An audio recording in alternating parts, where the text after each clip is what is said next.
I'm Edward Moorfield, publisher of City Business. I'm honored today to be interviewing Alec Ross, the author of The Industries of the Future.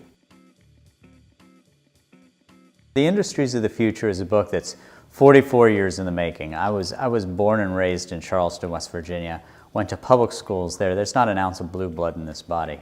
And in fact, the point of departure for the book, it opens with my working as a midnight janitor when I was in college. You know, unlike a lot of my friends who had fancy unpaid internships during the summer at investment banks or law firms, I needed a summer job that actually paid money. And so what that meant is in West Virginia back in the 1990s, that meant working as a midnight janitor. And sort of that perspective holds, I think, through the book, which is rather than just looking at the forces shaping our future through the eyes of, a coastal elite, I definitely come at this from the perspective who grew up in sort of tough working class conditions in West Virginia and think about how the forces that shape our future can be both good and bad. I think that tomorrow is going to be better than today, but not necessarily for everybody. And part of my motivation for writing this was to try to light a little path for people who weren't necessarily born on third base, like the folks that I grew up with in West Virginia. Now, I got very lucky. In the 20 some odd years since I left West Virginia, I've had a path that's taken me into a classroom in inner city Baltimore, into entrepreneurship, and from there into government, working at Secretary of State Hillary Clinton's elbow for 4 years. And so in the same way in which I write the book from the perspective of somebody who grew up a public school kid in West Virginia, twinned with that, combined with that is a perspective I got working at the State Department in a senior position that took me to more than 40 countries. Apparently I traveled about 951,000 miles, which is the equivalent of 2 round trips to the moon with a side trip to New Zealand. So the book is both very local in that it's a product of somebody who came up in working class America, but also very global, the product of traveling to every little nook and cranny on planet Earth.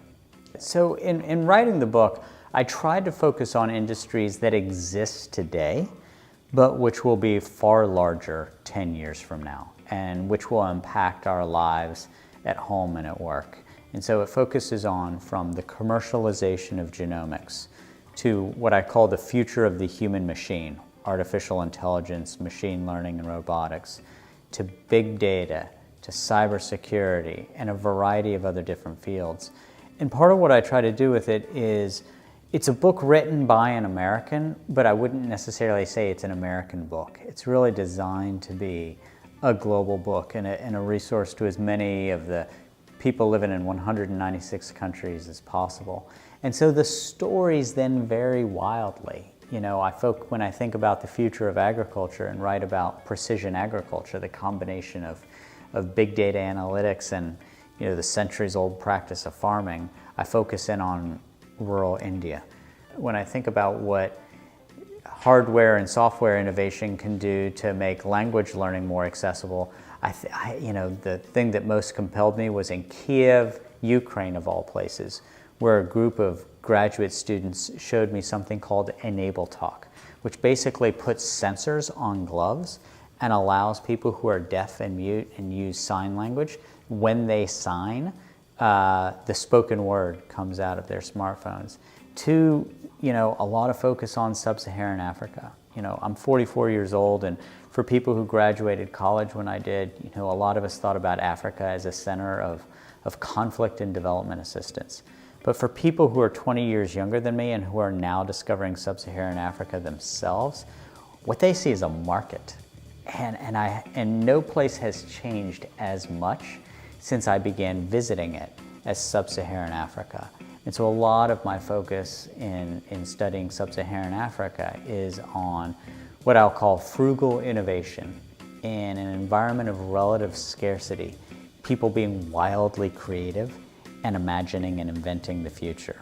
And there are some, from apps focused on mapping the supply chain for grain in Tanzania to things focused on the medical sciences. A lot of what I studied and wrote about in sub-Saharan Africa has me wildly optimistic. And so the book is really sort of a spinning the globe and looking at all 196 countries on planet Earth and sort of imagining what the kinds of innovations are that will help shape, just about every country on planet Earth.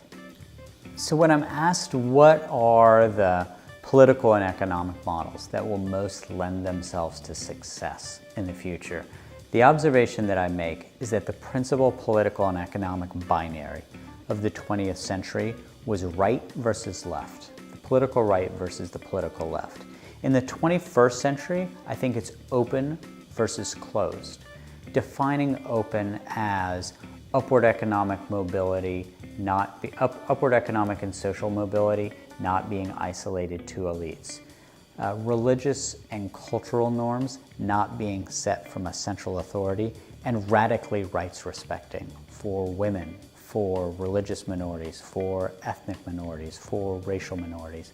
And it's a strong conviction of mine that the open societies are those that are going to prevail in the industries of the future. Where a 30-mile long, 15-mile wide area of California called Silicon Valley was overwhelmingly the beneficiary in terms of wealth creation over the last 20 years with the rise of the internet. When I think about the industries of the future, I think that there will be 10 to 12, let's call them global foci, 10 to 12 centers of innovation and the wealth creation and job creation that then follow.